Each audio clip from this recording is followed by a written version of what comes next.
Bien qu'arrivé en retard en classe, tranquillement Pavite arriva parfaitement à l'heure pour débuter la dictée surprise donnée par son enseignante de français, Madame Rose la cardinale Chevalier. Comprenant l'horreur qui était en train de se tramer, Pavite rapidement fut paniqué, car pas une fois de sa vie, il avait réussi une dictée, car il n'avait pas étudié et car son professeur lui avait il y a peu annoncé que son prochain échec lui ferait échouer son année. Pavite devait faire 100% dans cette dictée, ou alors se retrouver recalé de la 5e année. Comme par magie, ou comme si cela avait été prévu et synchronisé, dès qu'assis sur son siège, avant même qu'il ait sorti un crayon et une feuille de papier de son sac d'écolier, sans hésiter, sa professeure se racla la gorge et commença à énoncer, d'une voix douce et monotone, les mots de la dictée.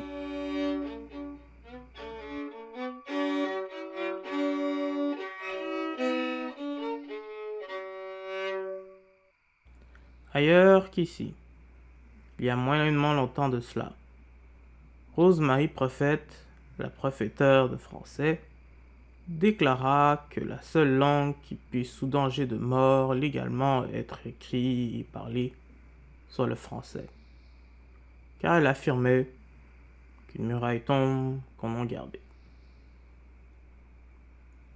Lisant la déclaration de Rose-Marie Prophète, au rebarroté, Georges Moulin Rivière du Potager, le garde-muraille, fort mécontent, déclara: Wouf, wouf, wouf.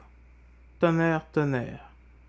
Qu'est-ce qu'une bonzesse non androcéphale à l'occiput, trop allongée, peut bien avoir comme droit de me dire dans quelle langue m'exprimer? Est-elle l'impératrice de toute l'eau de la Méditerranée? Est-elle celle qui a réérigé les Pyrénées, après les avoir elle-même d'aiguillées? C'est décidé. Ouf, ouf, ouf. Puisque je me nomme Robaroté, que pour déplaire à cette dictatrice mal rasée, je vais à partir d'aujourd'hui parler un langage du nom de Robarotan. Ouf. Et je m'en fiche que la fin de ma dernière phrase n'ait pas rimé. Ceci dit, Robaroté remonta dans la tour de la muraille qu'il gardait et se mit en garde à vous.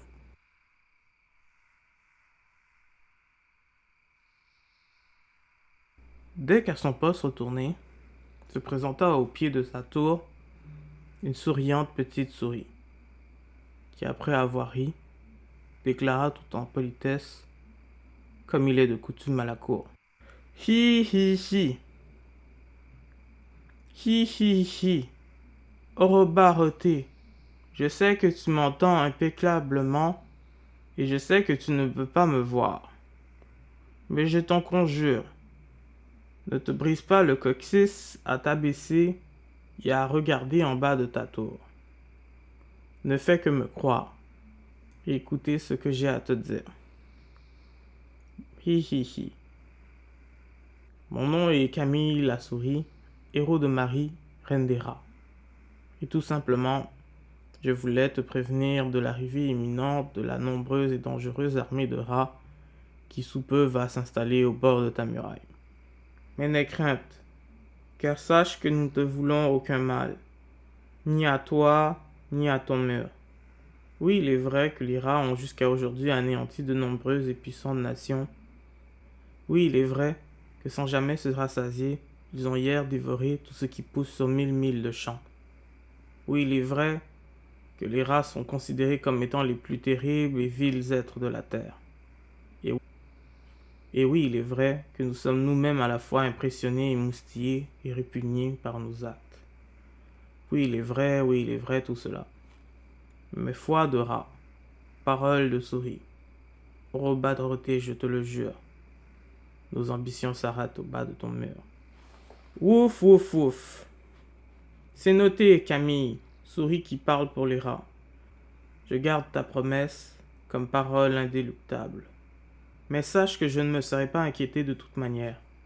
Car sache que nul n'a jamais passé ma muraille sans y être invité. Sache que je garde ce mur depuis que je suis enfant, et que je ne suis plus enfant depuis 1000 ans, et sache finalement que ma confiance est forte comme mon mur et bien moins douce que le vent. Je ne laisse jamais rien passer de derrière comme de devant. Ouf, ouf, ouf, souriante souris. Il faudrait au rat 1000 fois 1000 armées et toute la force de la volonté pour n'oser que rêver de faire même qu'une égratignure sur mon mur. Jamais ma muraille ne tombera, j'en suis sûr. Ce disant, afin de prouver son infrangible conviction, Orobaroté alla immédiatement se coucher sur son lit de laurier et puis sans se soucier, s'endormit sur son front.